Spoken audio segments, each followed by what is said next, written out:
Shalom, salam sejahtera bagi kita semua. Perkenalkan saya Dr. Yenli Wena Pinaria, SPI MSI, dengan nomor induk dosen nasional 0929078207. Dosen tetap Prodi Agroteknologi, Fakultas Pertanian, Universitas Kristen Indonesia Tomohon, Yayasan Domini Albertus Zakaria Serunturambi, Wenas. Tugas utama dosen adalah mampu menjalankan sepenuhnya Tridharma perguruan tinggi, yakni pendidikan pengajaran, penelitian, dan pengabdian kepada masyarakat. Pada kesempatan ini, saya akan menyampaikan video pengajaran yang merupakan salah satu syarat pemenuhan kualifikasi sertifikasi dosen tahun 2026, yakni pernyataan diri dosen dalam unjuk kerja Tridharma Perguruan Tinggi PDD UKTPT.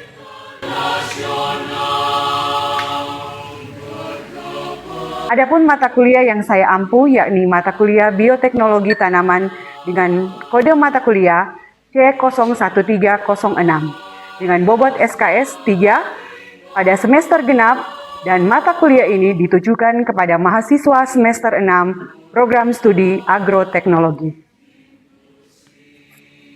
Mata kuliah Bioteknologi Tanaman membekali mahasiswa dengan kompetensi konseptual dan terapan yang mencakup kultur jaringan, genetika molekuler, rekayasa genetika, bioteknologi mikroba, produksi metabolit sekunder, bioenergi, keamanan hayati, bioetika, dan regulasi produk rekayasa genetika.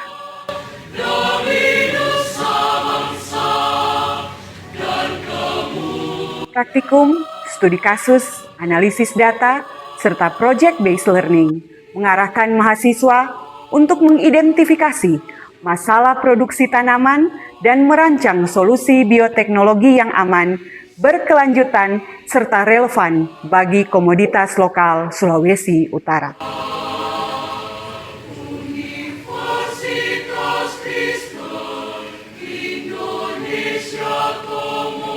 Adapun CPL Prodi yang dibebankan dalam mata kuliah Bioteknologi Tanaman sudah tertuang dalam RPS dan sudah divalidasi oleh Ketua Program Studi meliputi CPL 1 hingga CPL 8. Sedangkan untuk CPMK dari mata kuliah ini meliputi CPMK 1 hingga CPMK 5. CPMK 1 menunjukkan integritas, tanggung jawab, kolaborasi, keselamatan kerja, dan komunikasi etis selama pembelajaran, praktikum, serta proyek bioteknologi tanaman.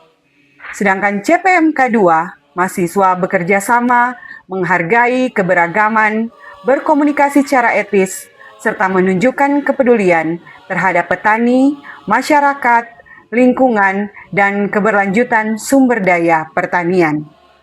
CPMK 3, mahasiswa diharapkan menguasai konsep dasar dan terapan agroteknologi, meliputi agronomi, ilmu tanah, teknologi benih, pemulihan tanaman, bioteknologi, perlindungan tanaman, agroekologi, dan produksi tanaman berkelanjutan. Sedangkan untuk CPMK 4, mahasiswa diharapkan mampu merancang aplikasi bioteknologi tanaman yang produktif, aman, berkelanjutan, dan kontekstual untuk komoditas lokal. Dan yang terakhir, CPMK 5, mahasiswa diharapkan mampu merancang percobaan sederhana, menginterpretasi data molekuler atau bioproses, menggunakan alat digital dan bioinformatika dasar, serta mengkomunikasikan hasil secara ilmiah dan bebas plagiasi. Luaran dari mata kuliah ini, pada perkuliahan ini, mahasiswa akan dilatih dalam membuat yang pertama, kultur jaringan dengan memodifikasi bahan baku media pertumbuhan. Yang kedua, mahasiswa juga akan diajarkan teknik isolasi PJPR dan mengaplikasikan pada tanaman hortikultura. Dan yang ketiga, mahasiswa juga nantinya dapat mendata regulasi produk GMO, pertanian, dan nantinya hasil praktikum dapat dipublikasikan pada jurnal nasional terakreditasi. Proses pembelajaran dalam mata kuliah bioteknologi tanaman menerapkan 3 komponen proses pembelajaran, yakni mengacu pada DIA atau Delivery, Interaction, dan Assessment. Delivery, metode pembelajaran menggunakan model pembelajaran sinkronus dan asinkronus, di mana pembelajaran dapat dilakukan secara daring dan luring. Presentasi tatap muka luring sebanyak 80% dan untuk daring 20%. Materi dan RPS bisa di-download langsung pada aplikasi Edlink yang terintegrasi dengan Siakat Cloud. Materi pembelajaran yang digunakan yakni bahan ajar dalam bentuk PPT, video, Google Playbook, kuis interaktif dengan Quizizz atau Kahoot, serta Canva sebagai media pendukung. Yang kedua, interaction. Dalam interaction, saya menggunakan model komunikasi 2 arah antara dosen dan mahasiswa dalam bentuk diskusi, tanya jawab, presentasi, dan kolaborasi bersama dalam praktikum-praktikum yang ada. Dan yang ketiga adalah assessment. Assessment di sini indikator penilaian dari mata kuliah ini mencakup asesmen formatif yang berkaitan langsung dengan proses perkuliahan, mencakup kuis, penilaian tugas mandiri, tugas kelompok dalam bentuk proyek, dan penilaian sikap dan keterampilan sesuai dengan RPS. Selanjutnya, asesmen sumatif untuk penilaian akhir berupa UTS dan UAS. Presentasi penilaian untuk keseluruhan mata kuliah adalah sebagai berikut. Aktivitas partisipatif berupa tatap muka dan perilaku sebesar 20%. Yang kedua, hasil proyek studi kasus atau praktikum sebesar 55%. Dan yang ketiga, kognitif berupa sumatif UTS dan UAS sebesar 25%, total 100%. Model pembelajaran mata kuliah bioteknologi tanaman berupa experimental learning dan project-based learning dengan metode presentasi interaktif, demonstrasi, praktek, kolaborasi, dan respon kreatif. Dari mata kuliah bioteknologi tanaman ini, referensi yang sudah saya gunakan berupa buku referensi hasil karya sendiri dan buku referensi pendukung utama dan beberapa jurnal penunjang praktikum yang memiliki nilai kebaharuan sehingga mahasiswa mampu mengikuti perkembangan teknologi saat ini. Baiklah, berikut adalah video pembelajaran mata kuliah bioteknologi tanaman dengan materi pada pertemuan ketiga, yakni kultur jaringan, yang dilakukan secara daring. Mari kita simak. Selamat pagi. Apa jaringan bagus semua? Selamat pagi, Bu. Pagi, Ibu. Apa kabar hari ini? Boleh. Apa Baik, kabar hari Baik. ini? Ibu. Baik. Baik. Sehat semua? Sehat. Sehat, oke. Baiklah, kita akan memulai perkuliahan kita, mata kuliah bioteknologi tanaman, pada pertemuan yang ketiga. Sebelum kita melakukan perkuliahan ini, ada baiknya kita mengawalinya dengan doa, dan doa akan dipimpin oleh teman kita, Ratu. Dipersilakan. Semuanya sebelum kita mulai pelajaran, mari kita satu dalam doa, kita berdoa. Ini yang menjadi doa dan permohonan kami dalam nama Tuhan Yesus, kami berdoa dan mengucap syukur. Haleluya. Amin. Baiklah, ini adalah pertemuan kita yang ketiga dari mata kuliah bioteknologi tanaman dengan materi yang akan Ibu sampaikan di sini mengenai kultur jaringan. Adapun capaian yang ingin dicapai dari materi ini untuk pertemuan ketiga, nantinya mahasiswa diharapkan mampu membedakan jenis organogenetis langsung dan tidak langsung, kemudian embryogenetis somatik langsung dan tidak langsung berdasarkan gambar atau data yang nantinya Ibu sampaikan dalam slide presentasi saat ini. Kita masuk dalam materi, diharapkan pada saat pemberian materi semua on cam Jangan ada yang melakukan aktivitas lain karena walaupun kita kuliah secara daring, tapi diharapkan kita semua itu konsentrasi kita terjaga untuk menerima materi ini saat ini. Baiklah, kita bicara tentang kultur jaringan. Apa sebenarnya kultur jaringan itu? Atau lebih trennya dikenal tissue culture. Kultur jaringan ini adalah teknik mengisolasi bagian dari tanaman seperti sel, jaringan, atau organ. Kalau organ kita tahu, kita sudah pelajari pada biologi dasar, itu organ tumbuhan itu ada daun, batang, akar. Nah, sebelum kita lanjut membahas tentang kultur jaringan, kita harus mengetahui dulu. Jadi ada 3 tokoh penemu hormon yang membuka era baru kultur jaringan modern. Yang pertama itu Haberland tahun 1902, di mana saat ini dia disebut sebagai bapak kultur jaringan karena dia mampu melakukan percobaan awal kultur sel tunggal secara in vitro. Ada yang tahu dengan in vitro, arti dari in vitro? Saya Ibu, Ya, Faber. Silakan. in vitro berasal dari bahasa Latin yang berarti di dalam kaca atau in glass. Dalam bidang kultur jaringan, in vitro adalah teknik menumbuhkan sel, jaringan atau organ tanaman di luar tubuh tanaman pada media kultur steril yang mengandung nutrisi dan hormon sehingga dapat berkembang menjadi tanaman baru. Jadi dia dikembangkan dalam kultur glass atau seperti pada gambar ini, kita lihat ini adalah gambar dari Petri dish, di mana Petri dish ini harus steril, kemudian kita tanamkan explant di sini. Itu yang disebut dengan in vitro.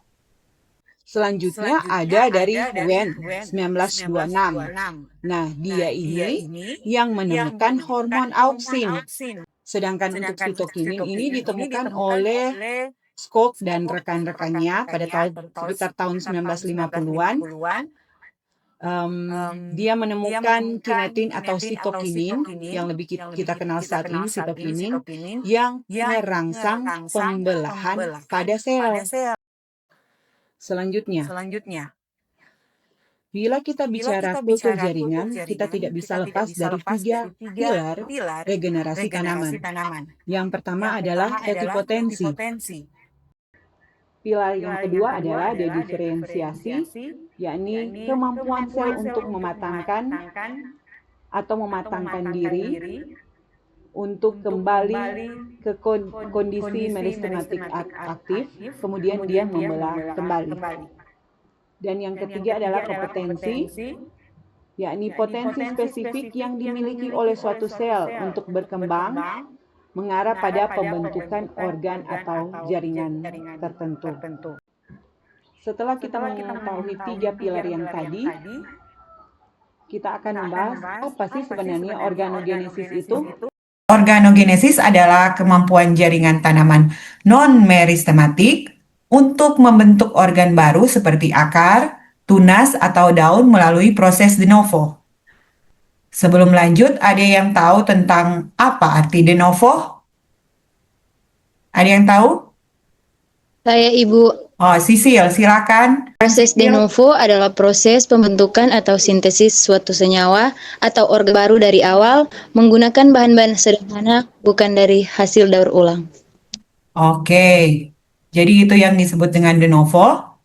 Sehingga organ-organ ini dapat muncul dari meristem yang sudah ada atau dari sel yang telah terdiferensiasi baik dengan atau tanpa perantara dengan kalus. Organ adventif dapat terbentuk langsung dari explant atau melalui tahap perantara tertentu. Nah, ada yang tahu organ adventif itu apa? Ada Ibu.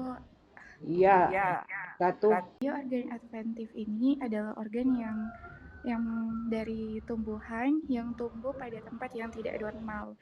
Misalnya itu tumbuh pada akar yang tumbuh dari batang atau daun, atau tunas yang tumbuh dari daun atau akar. Jadi itu organ adventif itu biasanya organ yang digunakan pada model pertumbuhan kultur jaringan. Selanjutnya, Bagaimana cara kita membedakan proses regenerasi organogenesis langsung dan tidak langsung?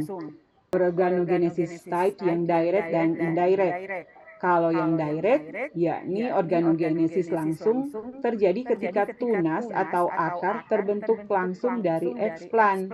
Sedangkan yang indirect atau organogenesis tidak langsung, proses ini harus dapat melibatkan kalus terlebih dahulu sebelum berkembang menjadi organ baru.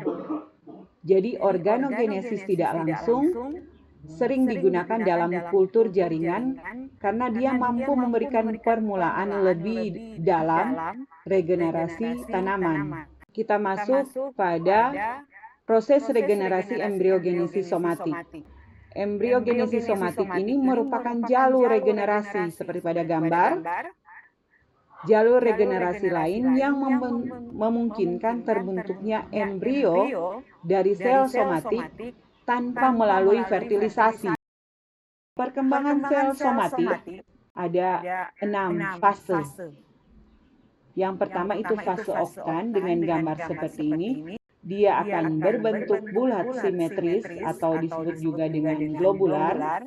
Kemudian akan membentuk model jantung awal yang belum lancip ke bawah. Tahap yang keempat, fase yang keempat, struktur akan melekuk menyerupai jantung.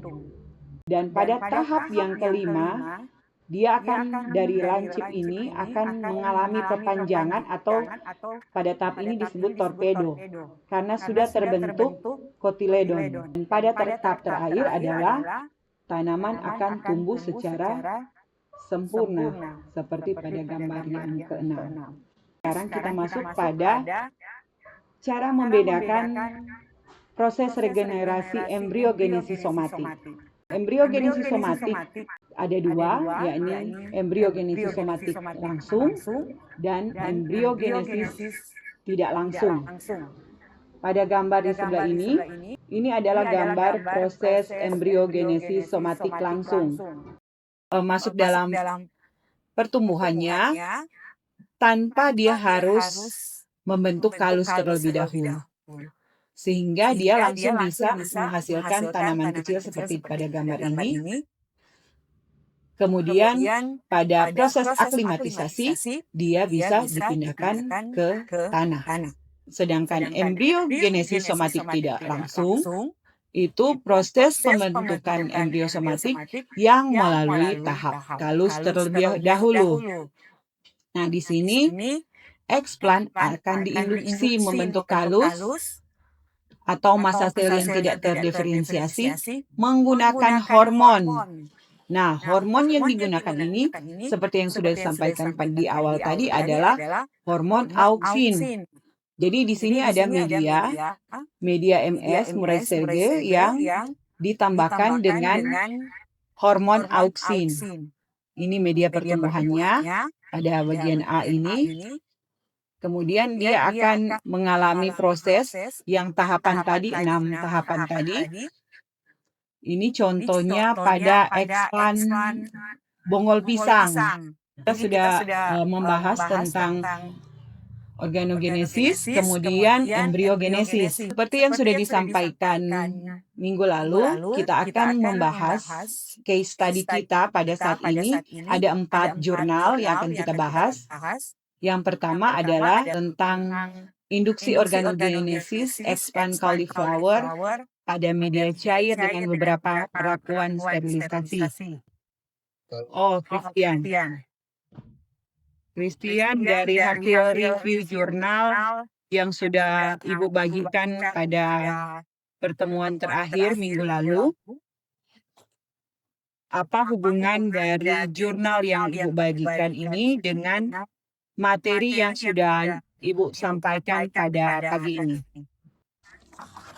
Proses totipotensi sel yang diamati pada penelitian ini adalah organogenesis. Hasil pengamatan menunjukkan pembentukan struktur bagian berwarna putih yang kemudian menghijau membentuk benjolan hijau dan tunas. Selain itu, Hasil ini juga melaporkan bahwa organogenesis pada kembang kol dapat terjadi melalui jalur tidak langsung atau indirect yang ditandai dengan proliferasi kalus yang tinggi dari jaringan meristematiknya. Adakah ditemukan ZPT yang ditambahkan pada media pertumbuhan MS? Di dalam media ini terdapat penambahan zat pengatur tubuh dari golongan auksin maupun sitokinin. Jurnal ini pure organogenesis tidak langsung atau indirect dengan menggunakan media MS dengan penambahan auksin, sitokinin, dan tiamin. Oke. Untuk jurnal selanjutnya, pembentukan organogenesis tanaman porang dari kelompok mana? Jurnal ini meneliti tentang perbanyakan tanaman porang melalui kultur jaringan menggunakan expand daun untuk mengatasi masalah masa dormansi bibit konvensional.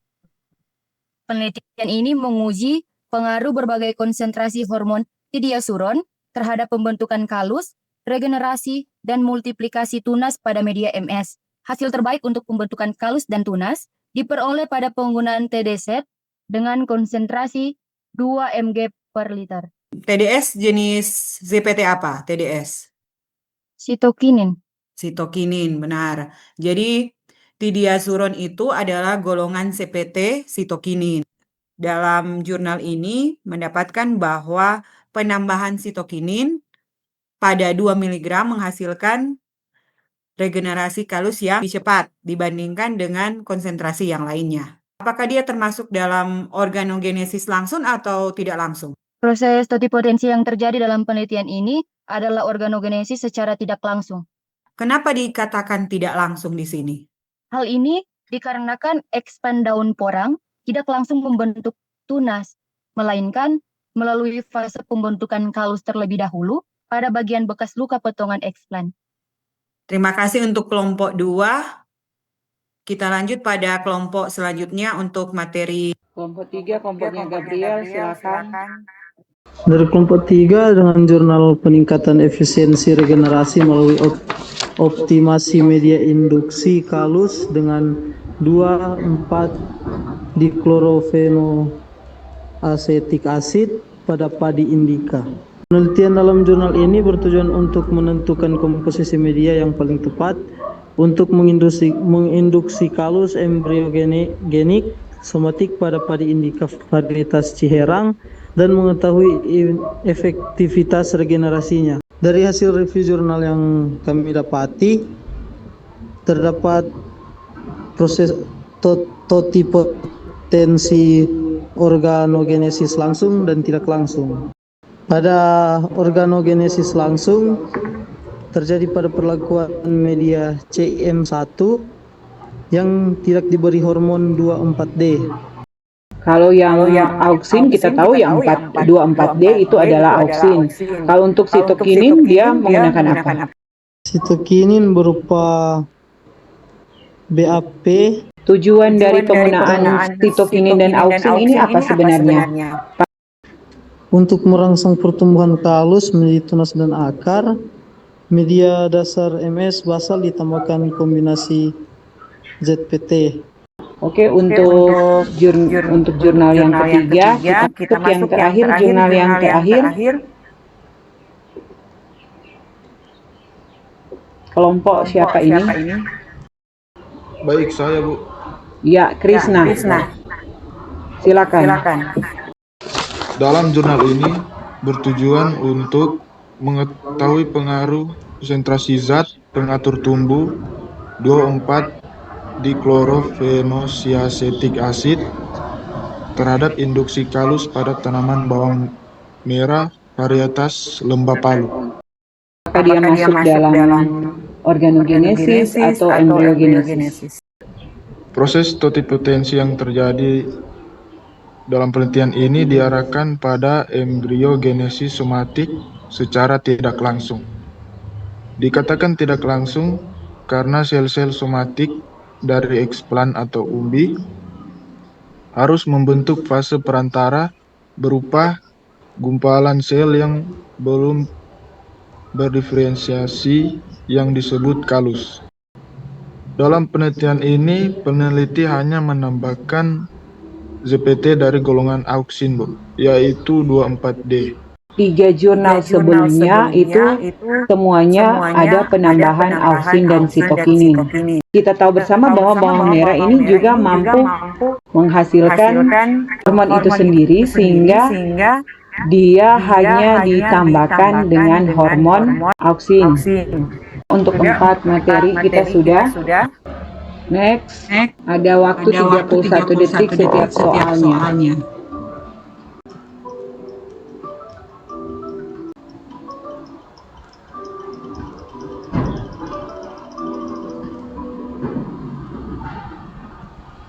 Selanjutnya.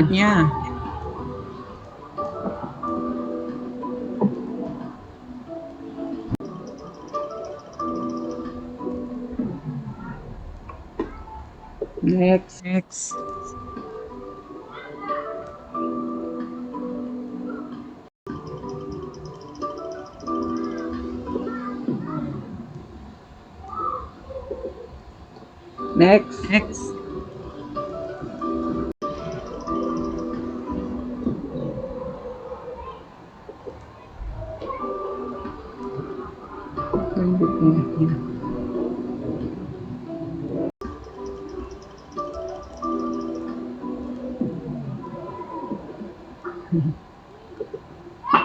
Selanjutnya. Selanjutnya.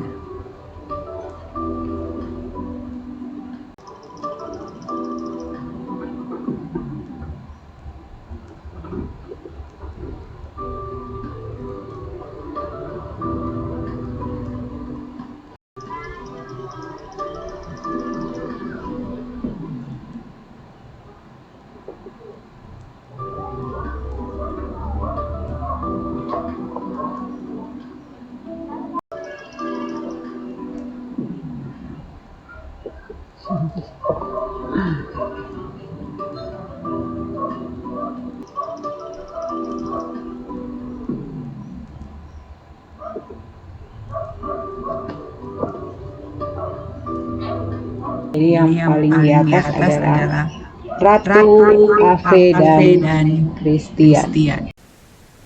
Oke, demikianlah perkuliahan kita pada pagi hari ini.